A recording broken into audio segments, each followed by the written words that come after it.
कहानी आईना अब झूठ नहीं बोलता।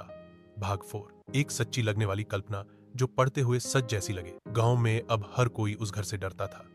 जिस कमरे में कभी चिंटू और मोंटू रहते थे वहां अब कोई झोंकता भी नहीं।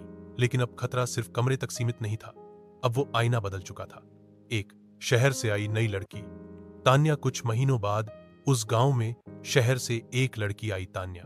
उसकी दादी उसी गांव में रहती थी और गर्मी की छुट्टियों में वह उनके पास रहने आई थी।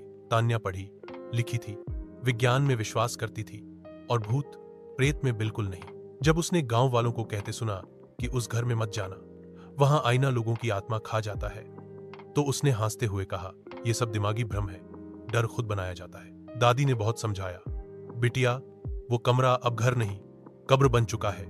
पर तान्या ठान चुकी थी, वो उस कमरे में जाएगी, उस आईने को देखेगी और गांव वालों की बातें झूठ साबित करेगी। 2 रात 12 बजे दरवाजा खुद खुला। एक रात जब सब सो रहे थे, तान्या चुपचाप उठी, टॉर्च और मोबाइल लेकर उस पुराने कमरे के पास पहुंची।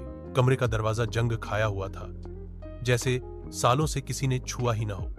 लेकिन जैसे ही उसने कुंडी पकड़ी, दरवाजा खुद से खुल गया। भीतर अंधेरा इतना गाढ़ा था जैसे रोशनी खुद वहां जाने से डरती हो। जैसे ही उसने कदम रखा, फर्श चर्रर की आवाज करता, धूल उड़ती और कमरे की हवा अचानक भारी हो गई।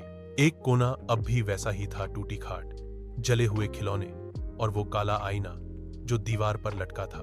3 आईने में दिखी परछाई, लेकिन उल्टी। तान्या आईने के सामने खड़ी हुई। उसने खुद को देखा, लेकिन जो दिख रहा था वो उल्टा था। उसका चेहरा आईने में नीचे था, पैर ऊपर, और उसकी परछाई मुस्कुरा रही थी, जबकि तान्या बिल्कुल शांत खड़ी थी। अचानक आईने में से आवाज आई, तू चौथी है। तान्या पीछे मुड़ी, वहां कोई नहीं था।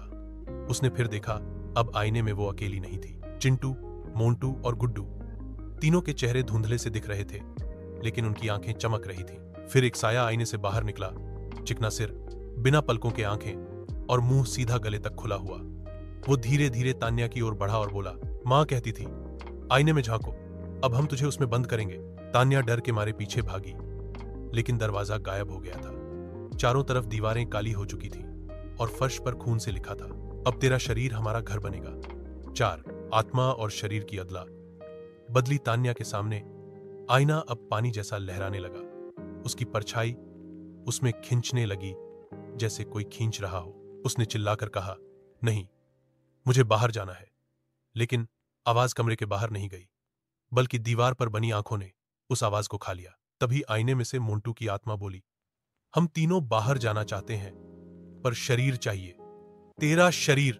और अगले ही पल तान्या की आंखें सफेद हो गईं। उसकी आत्मा आईने में खींच ली गई और उसके शरीर में कोई और बैठ गया। अब जो तान्या दिख रही थी वो तान्या नहीं थी, वो सिर्फ खोल था, अंदर कोई और था। उसने दरवाजा खोला, जो अब खुद ही दिख गया, और बाहर निकल गई, हंसते हुए, बिना पलक झपकाए। Next part coming soon. Story not end here.